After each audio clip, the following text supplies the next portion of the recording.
Today we're going to be talking about how to have enough money that you don't have to depend on anyone else but yourself and your job to pay the bills and to live your life and not ask for any help. And I believe that this is more of financial literacy.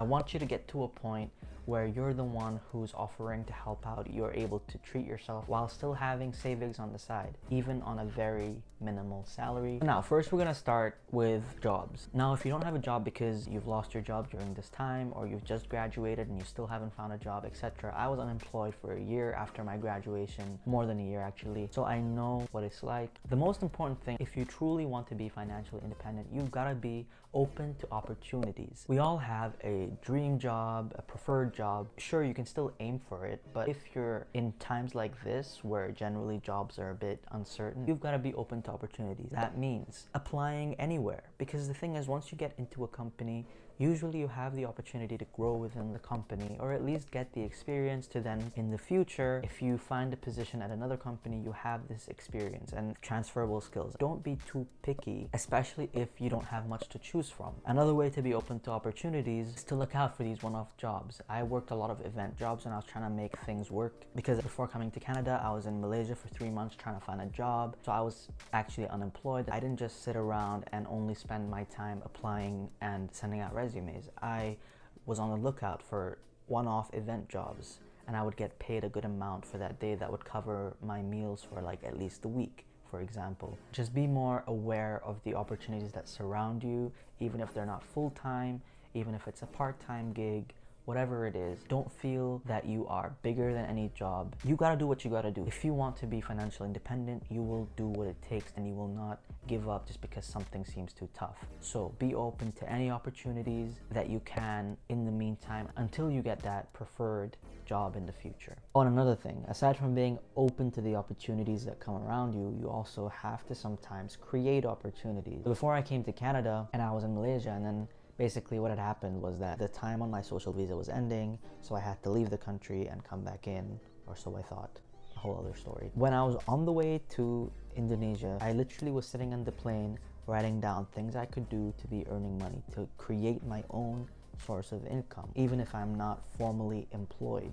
And that's actually so important if you truly want to get to a point where you're financially independent in the real meaning, where you're not dependent on anyone at all, not even an employer. You need to find your own ways, use your skills to make money. That's just an idea. Now, for the people who already have a job, but they just want to get better at managing their money. So number one, you need to define a goal. You need to set, like for example, I want to save 100 every month.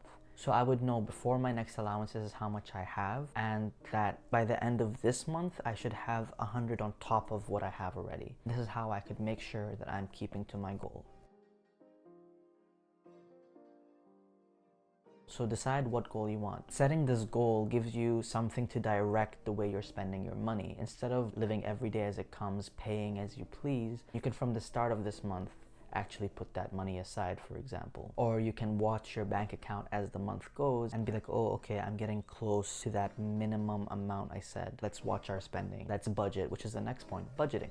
You need a budget. Duh. This is like financial literacy 101. You need to set a budget. So what I do, I will get an Excel spreadsheet and I will put down, okay, this is what I get every month, and I'll calculate my groceries, how much I need for the necessities. Don't think about your snacks and extra stuff. And anyway, snacks are unhealthy. Stop it, okay? You don't need too many of them. You can have sometimes for a treat, but cut down. So I allocate the costs for these things that I know I'm gonna have to pay to survive. And then with whatever you've got left, you know that this is what you've got for your funsies, for your outings, treating yourself to some takeout food every now and then. And hopefully part of that as well, you will save up. This will just, again, give you more of a direction about how you're spending, because in this way you're able to save. Once you've got a good amount of money saved, you don't have to be as strict with the current income you're getting, and you can start to be a bit more relaxed when you're going shopping, whatever, because you know, okay, I've got a huge amount saved right now. I can afford to maybe treat myself a little more, or to buy this thing today, etc. Debts. Part of your budget should be paying off your debt. Whether you want to see whether you can pay off a certain amount all in one go, or to make installments, Managing your debt should be the first thing that you should be thinking about. Before you start to budget for how to buy the next iPhone, you need to make sure that you're accounting for the debt that you owe people. I had a huge amount of debt and I managed to pay it within a year. And again, this could be a benefit of exchange rates and whatever when I moved, but still, I've seen a lot of people who are in debt, but instead of focusing on paying it off, they're going out partying, they're borrowing more money for things that are not necessary, instead of actually focusing more on paying off what they already owe, especially when it's a huge amount. The thing is, debt weighs heavily on you. So for your own mental health, you really should be focused on setting goals, again, on when you aim to pay off this debt and when is it realistic for you. Of course, don't kill yourself trying to save up money and then not letting yourself eat for a week. You have to be realistic, but set some goals for yourself so that you can pay off your debt by a certain time and have that off your mind so you can focus on just you. If you're still paying off debts and barely managing that, you might not be able to put some money on the side yet. But this is why it's very important to get rid of the debt, right? So you can focus on starting to basically build some savings for yourself. Because that will, again, help you psychologically to feel like, okay, I have a bit more room to treat myself. But also, of course, it's good to have money saved because you never know what can happen. Hello, COVID. And so you need to be saving some money. It doesn't have to be a huge amount. It could be $20 every month. And some banks, I don't know if all of them do it, but my bank, for example, you can set that like every month, $20 automatically goes into your savings account, which is really helpful. But yeah, savings, make sure that you are constantly putting some money aside from your income that goes into your savings. And the next thing, which is very important, train yourself to not go crazy once you get unexpected income or extra income. You get a bonus at work or someone gives you some money for graduation as a gift. Instead of thinking, oh, I gotta blow this right now, I gotta go celebrate. It's nice to celebrate, but usually it's a huge amount of money that you don't have to spend in one night. And I would say really try that when you get extra money in, for whatever reason, that you put it into your savings. If you're able to create an emergency fund that can basically cover you for 3 to 6 months, depending on how much you save up, then you're gonna be less stressed every day.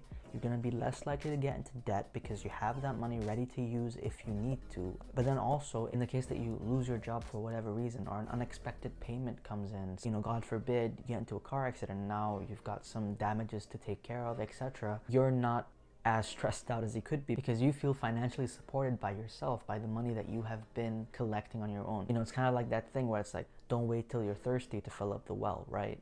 I don't know if that's the actual thing, but you get the idea. You should be planning before the crisis. Before I got a job, I was getting some government funding. Once I got a job that was giving me a bit more money, I decided that since I was able to live pretty comfortably on the government funding before, that I will take this little bit of money that I'm getting extra and put it into my savings instead. But I still actually treat myself a bit more often than I used to before because I have that capability. And see, that's the thing. I was realistic before about my position and the current amount that was coming in. You can't be someone who's earning $2,000 a month but spending as if you're earning $5,000. You know what I mean? You've got to be realistic about how much income you're getting in, and you got to be realistic about what your needs really are. How much of what you're spending is necessary, and that goes into a whole thing of learning how to save your money, which I will do a separate video on not spending as much and saving money and like what I've done so far. But generally it's about being realistic, being aware of how much money you're getting in